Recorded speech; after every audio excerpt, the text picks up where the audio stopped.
Hey, this is Sasha. Thanks for joining me here for another episode where I share with you some insights on stocks, trading, investing, and options. Now, today what I want to do is go and take a look inside the company of Square and give you my own personal thoughts, takes, insights on about it as an investment, whether it's long-term, short-term, give you some takes and takeaways that you could use to maybe make your investment decisions a little more clear. Again, keep in mind none of these are recommendations to buy, sell, or trade any stocks, just my own personal thoughts and opinions. You can always contact your own personal financial advisor if you need direct support. So let's get to it and check it out.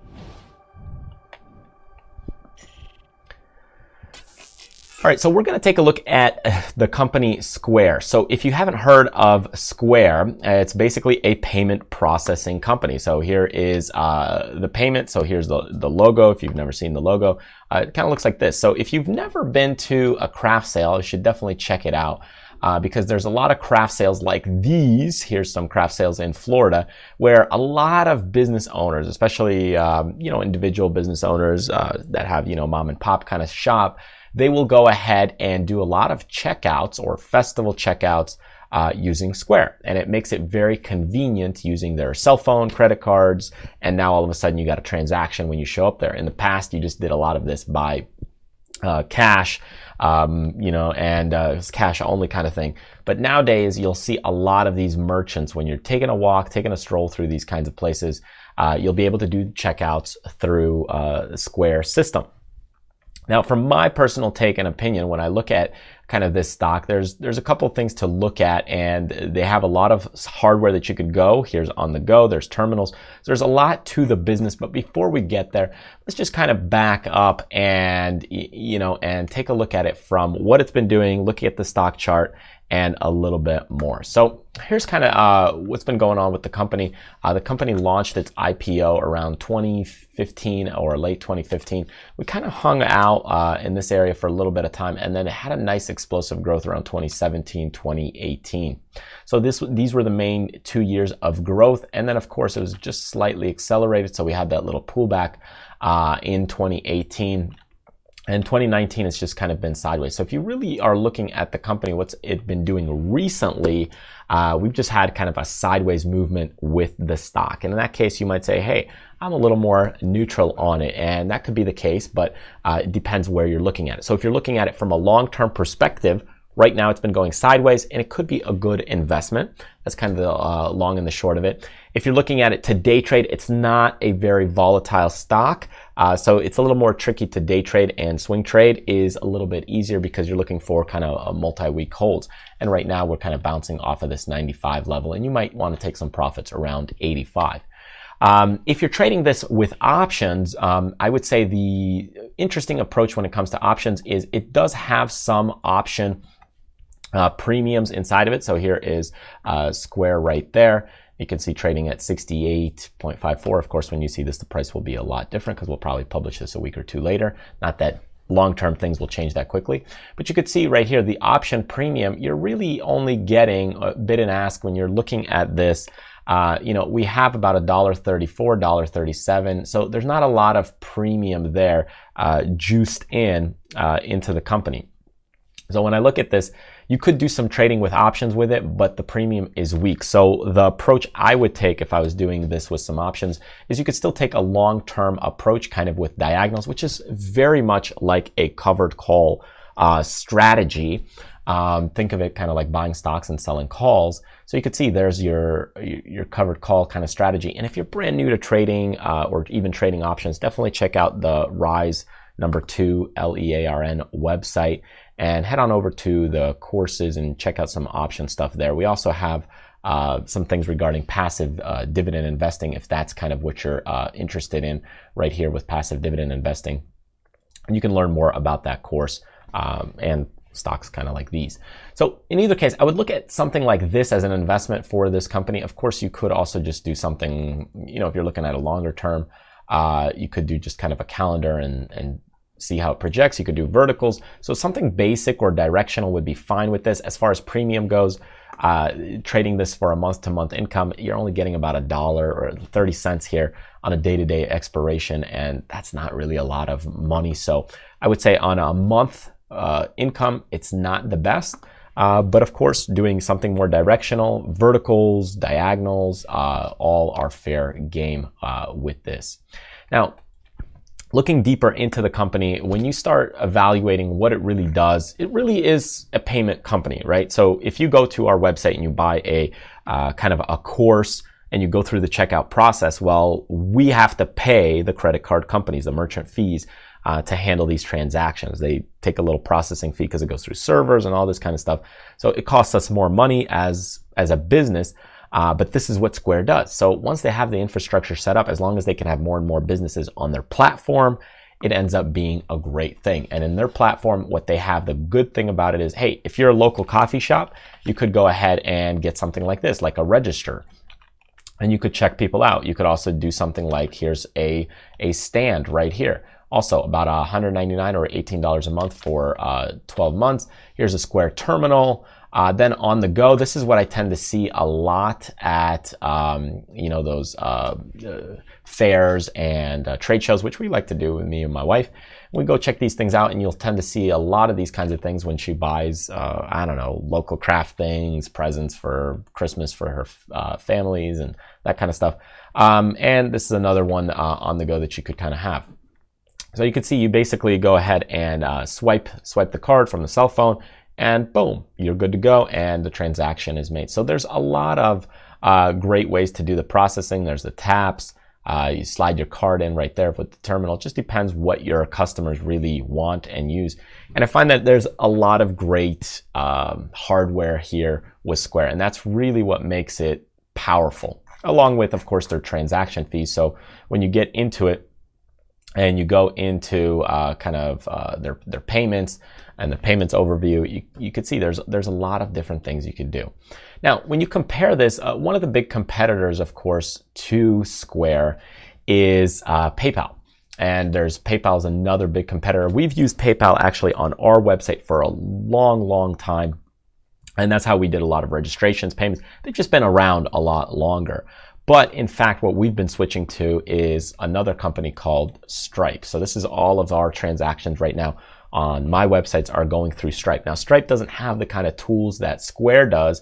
It's really just more for websites, but it makes the website part they're really good at the website part. So in either case, these are kind of the big boys right now. So you got PayPal, you got Square. There's also a couple more, but Square's one that's really traded online heavily. There's also Authorize.net, which is another one, but I find they're kind of old school and a little more dinosaur. So this one's been getting a lot of attention, especially from new investors, just because of the innovations there. The guy that started it is Jack Dorsey there with the Twitter guy. And when you check some of these things out, definitely take a look at where the company is, and you could look at it. Hey, well, do I want to invest in PayPal or do I want to invest in Square? And this is just kind of a matter of personal taste, opinion, and where your money will go. Some people will tell you go ahead and purchase things that are of like if you look and read some of these articles, you've got a Square ecosystem, but you also, when you check some of these things out, why you should buy PayPal stock instead of Square stock, they'll mention things like, I'll kind of highlight it for you. Always buy the cheaper and more profitable company. And this is, again, this is one good approach to it. But remember, the other approach is which one is growing more. So yeah, maybe PayPal is a little bit more profitable, but if you have more innovation, then you can go ahead and say, well, there's the argument that's saying Square could actually outgrow them because you have that extra innovation. Because even here, even though Square is growing faster than PayPal, it's less profitable. So that may be the case, but what's your investment horizon? So in this article or things like this, if you read stuff like this, you have to go back and understand, well, what is your investment horizon? What are you looking to do with your money? Because you're not just going to have one investment anyway. And that's the big case and takeaway. So you could go ahead and read these things, digest these things, but the cheaper is not always better. Because if we were doing that, you might actually look at other companies where here we have GoPro, super cheap, but that doesn't mean it's the great investment. Now, granted, it's completely whole different industry, but cheaper doesn't always mean better.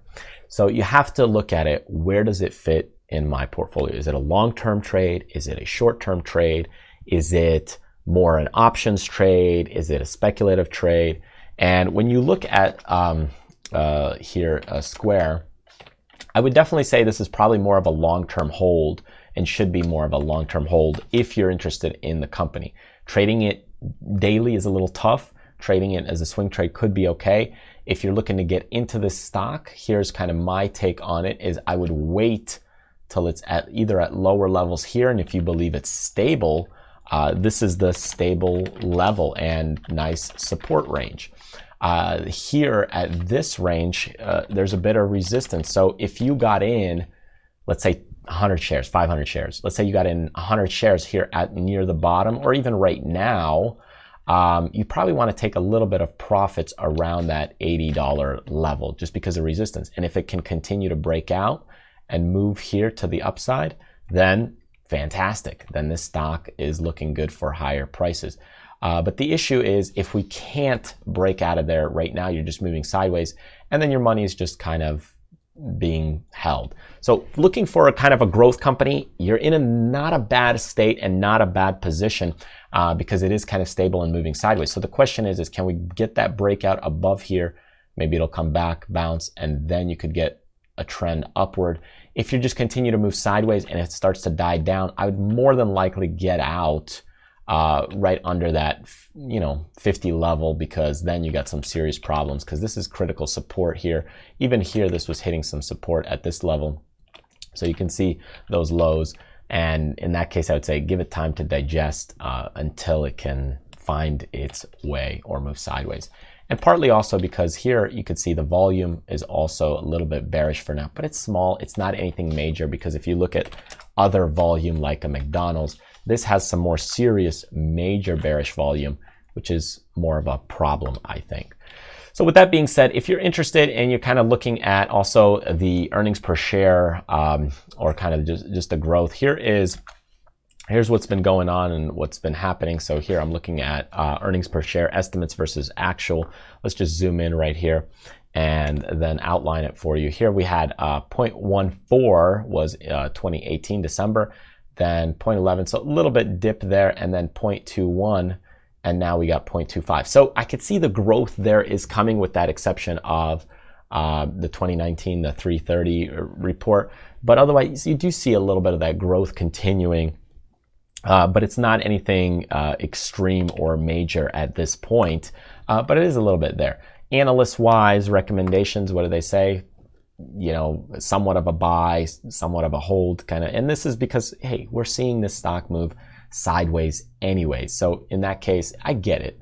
I get why they might say that. And I think there's like 26 or so analysts, number of analysts, 26. So, okay, so that's kind of what they're saying. And in general, when you look at this chart, that's also what we see as well when we look at Square is, I would say if you got it, it's more of a hold company right here, just because of that sideways action.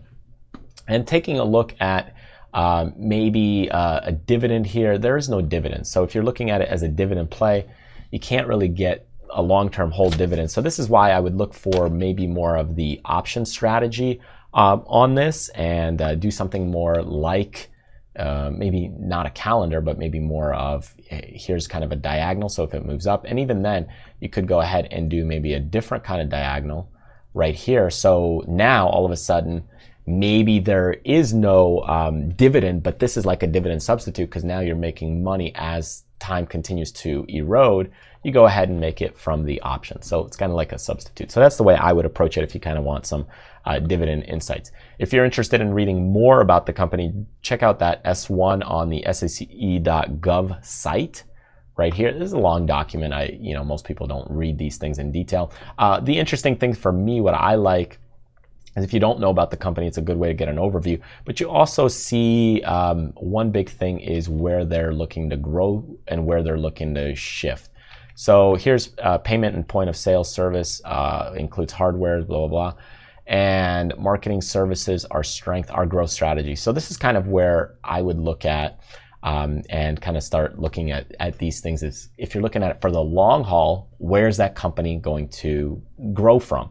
And here they're looking to innovate and provide sellers with access to new payment methods. We'll continue to introduce new payment products and services such as Square Cash, Square Readers for newer technologies, and the benefit of new and existing sellers. So they're looking at Square Cash, credit cards, other things like that. And they'll just continue to slowly expand. The question is, will they continue to grow? Will they continue to be stable?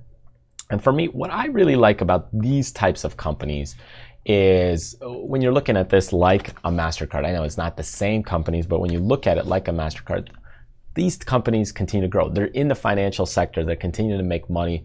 All they got to do is get more signups. And once they attract those people, if they like using the system, it's tough to switch. For us, it took like a year to switch from PayPal to Stripe just because we were so integrated. But once they do, it's hard to leave. So the same thing here. Look at Visa, it just continues to go. Authorize, I don't think they're on here anymore. Maybe they are. I don't remember the ticker symbol, but authorize.net. And then, we got PayPal here is another one, continued with the grow. Again, they say PayPal is a little cheaper when you're looking at, who's profitable, but I don't find PayPal may be growing as much anymore. It's just been around for so long. And then now you have Square right here. So if you check this out, right now you're really sideways consolidation trend, but if you're looking at it for a long-term hold, you're getting it at a stable level. And right here, this is what I would watch. The critical spot, 55, 50, that's kind of those two levels. If they break below those levels, that's where you'd be concerned or dumping the stock. If you're getting in it kind of early and you're okay with the sideways action, a nice breakout above 85 would be good, but I would take a little bit of profits by the time that stock hits 80. So if it breaks above 85, you could play a little around here, and then maybe you might get some upward level. Keep in mind, you will have a little bit of issues around that 95 area, and that's just because we had some surge and price action there where the stock just exploded and then we had a pullback. So there's some sellers still staying up at those levels here as well, but beyond that, that's kind of my overview for the stock. So anyways, thank you so much for joining me. I hope you got some good insight on the stock. And as far as depending on where you're positioning, long-term, short-term, day trading, swing trading, or option trading, that gives you my little bit of perspective. And you have to look in the mirror and see what makes sense for you, because everybody's looking at this video from a different perspective, from a different investment taste. And you have to know, hey, which burger or which sushi tastes better for you. Anyways, if you want to continue to join me and see other great videos like this, subscribe to the YouTube channel or join the newsletter list by clicking the link over here. And that way you get notified as other great videos are released. Thanks for joining me, and I'll see you next time.